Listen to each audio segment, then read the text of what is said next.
Welcome to the Unlearning Room. This space is not a workshop for heavy content. It's also not about fixing ourselves. It's a space to pause, reflect, and reconnect to ourselves. We all carry old scripts, which are these patterns that have once kept us safe, but now are quietly holding us back.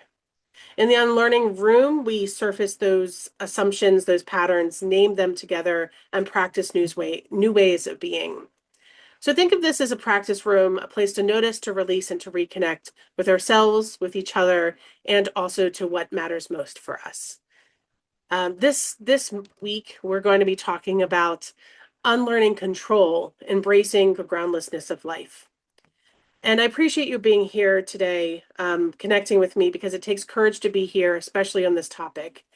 And I am looking forward to going deeper with you today. So let's begin with these words from Pema Chodron's 2000 book, When Things Fall Apart. Things falling apart is a kind of testing and also a kind of healing.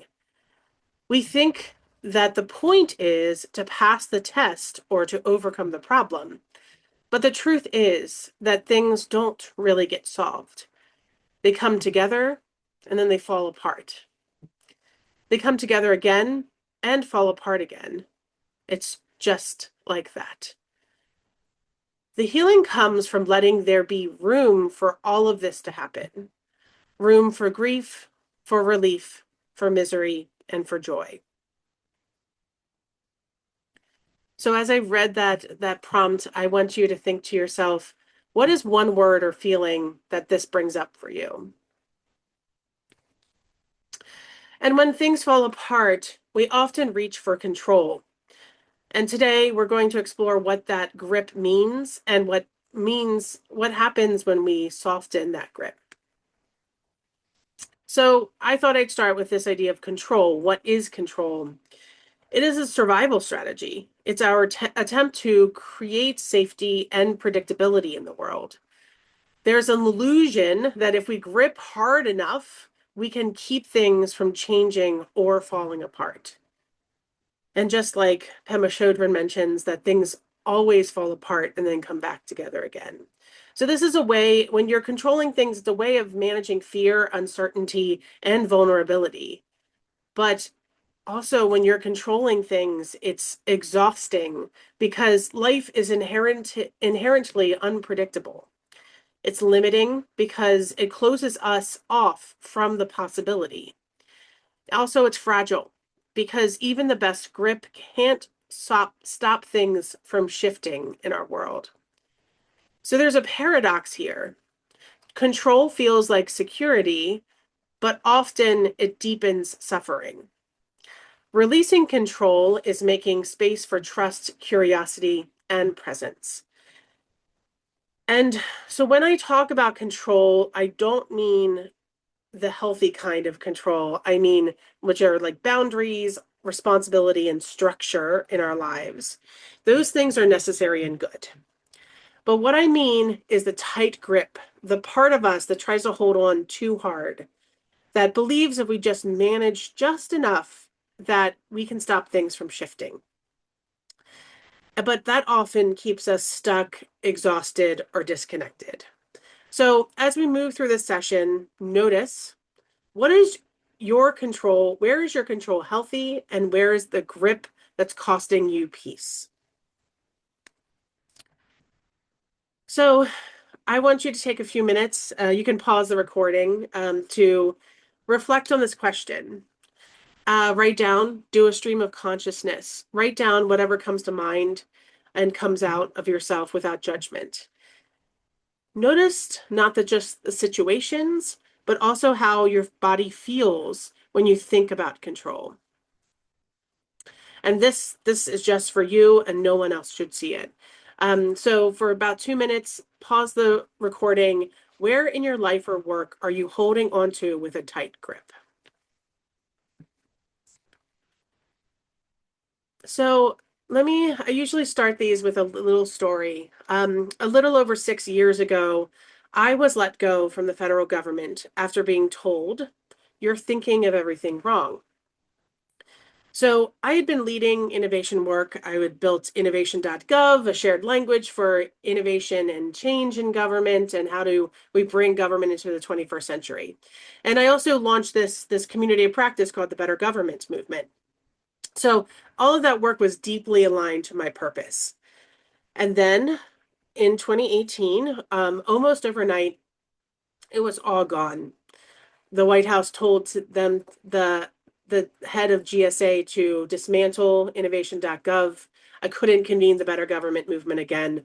I was pushed out. So at that moment, my instinct was to grip harder, to run towards something I could control. And I actually chose something different. I booked a ticket to eventually take a sabbatical, and then I booked a ticket to Thailand and to India just to kind of get out of my thinking for a little while and get open my mind up. And this was what I call my version of an eat, pray, self-love tour. But um but control was slipping away again. I go on this trip with a family friend. She has a series of panic attacks, and she leaves the trip literally the day before my birthday. And suddenly I'm on the other side of the world in a country that's very foreign to me, and relying on the kindness of strangers to get me through. In that disorientation, something unexpected happened. I I personally began to feel more honest, open, and more real. So, and then I eventually make my way to Thailand, and then I got a call when I'm in Bangkok. My dad had fallen and hit his head, and then was flown to shock trauma. My mom tells me this over the phone, and then I quickly make my way to back to Baltimore. By the time I get back to Baltimore, he's brain dead and pretty much for all intents and purposes gone. So if you're following the story, in just 6 months, I lost my job and my purpose, my identity, my travel companion, and then finally my father passes away, all within 6 months. And so through it all, I was in this place of in between phase where I was in a place where I was gripping things before. I was trying to control everything. I kept pretending that I was okay, but I really wasn't grieving these things. So it took the rest of the year, and in some ways I'm still grieving some of these losses. And it took me years to understand that this real work wasn't pushing through or holding it all together.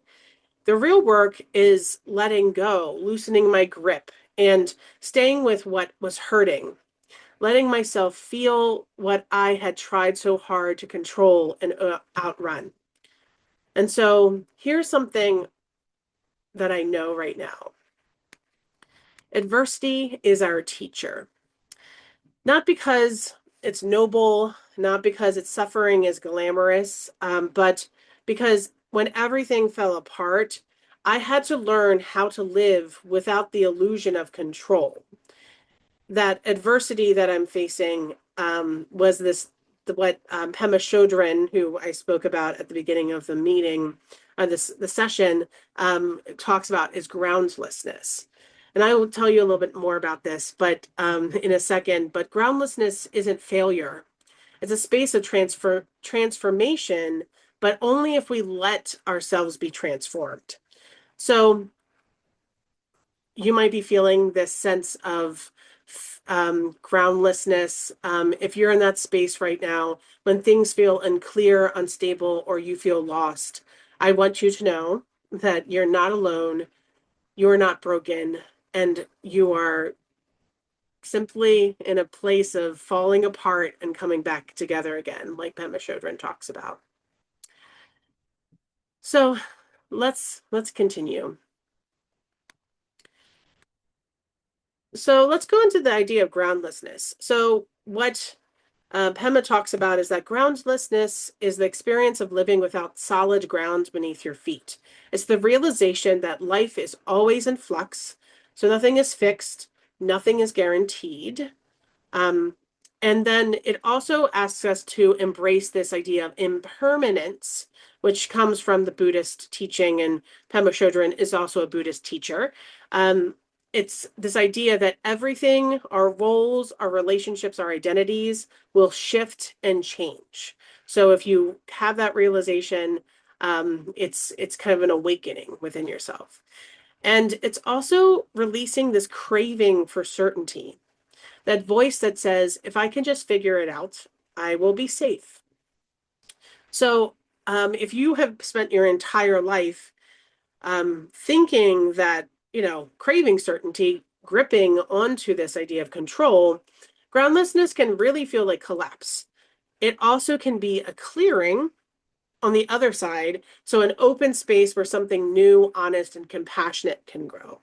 And also, if you've come from an experience where you've experienced trauma in your past, like I have and other people, you might also it might be a scary thing because it's jumping into the abyss, and you might be holding on to control quite a bit. So that's something I've been unlearning for a really long time now. So, this is a time for us to examine this work. So here's another Pema Chodron quote from the same book. And it says, when things fall apart and we are on the verge of what we know not what, the test of each of us is to stay in the brink, on that brink, and not concretize.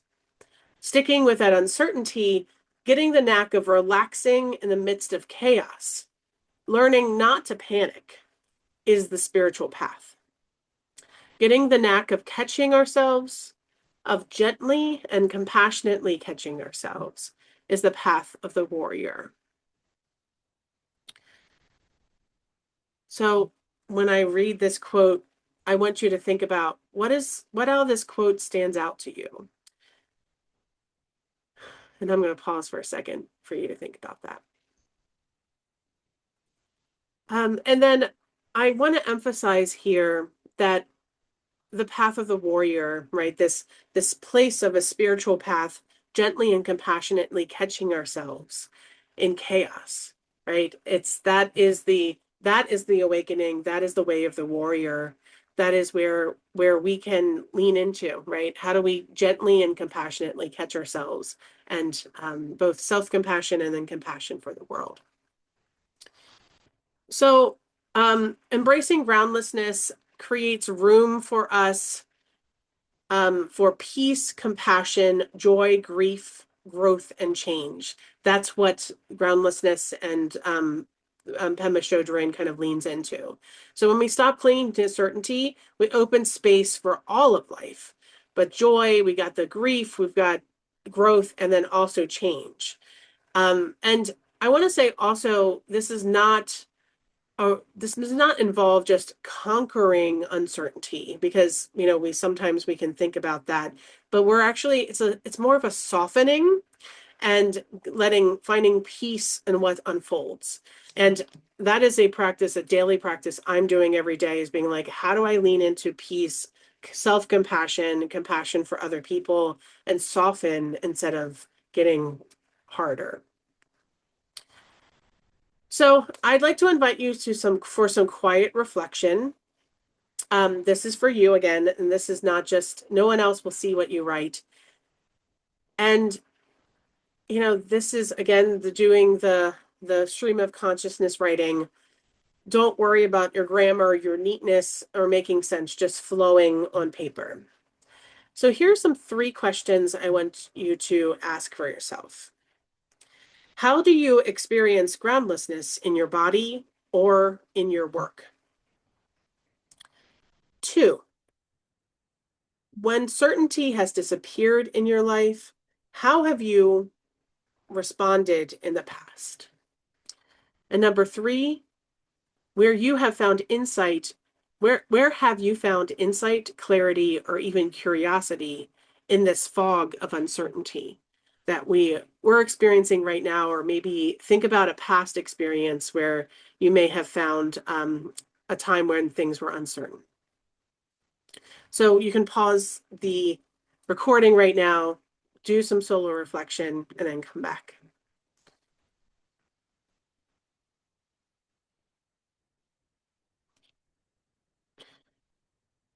Welcome back.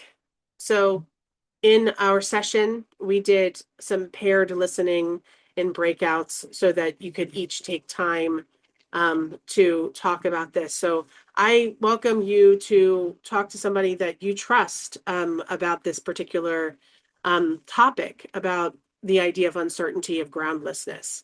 Perhaps you give them this recording to help them understand and think about what is our relationship to uncertainty here.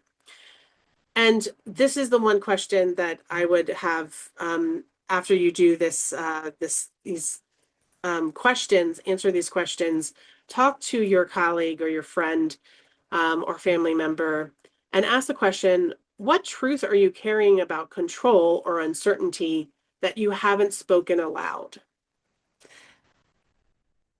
And if you don't have somebody to do this with, perhaps that's something that you even journal about and think about this for about 5 to 10 minutes. So, as you're like talking with people and talking with yourself and in having this internal dialogue, start noticing what patterns of control do you notice in yourself? What shifts when you soften your grip, right? And this might be when you go into your practice.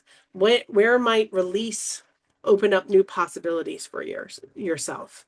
This is us thinking about and imagining what our future might be like if we loosen our grip. So as we close for the session today, I want you to think about one word, insight, or intention you're leaving with today. And you can pause the recording if you would like to. And I want to thank you for watching this video, for your honesty, for your courage to go down this path, and your presence in this moment. All of the words add to this collective practice of unlearning that we're trying to put out to the world. There's a lot of things we need to unlearn. And so I'm just going to also leave you with a closing blessing. May we find freedom in letting go, peace in presence, and joy in the unfolding of what is. May we make space for both joy and sorrow, for loss and renewal, for all that is still to come.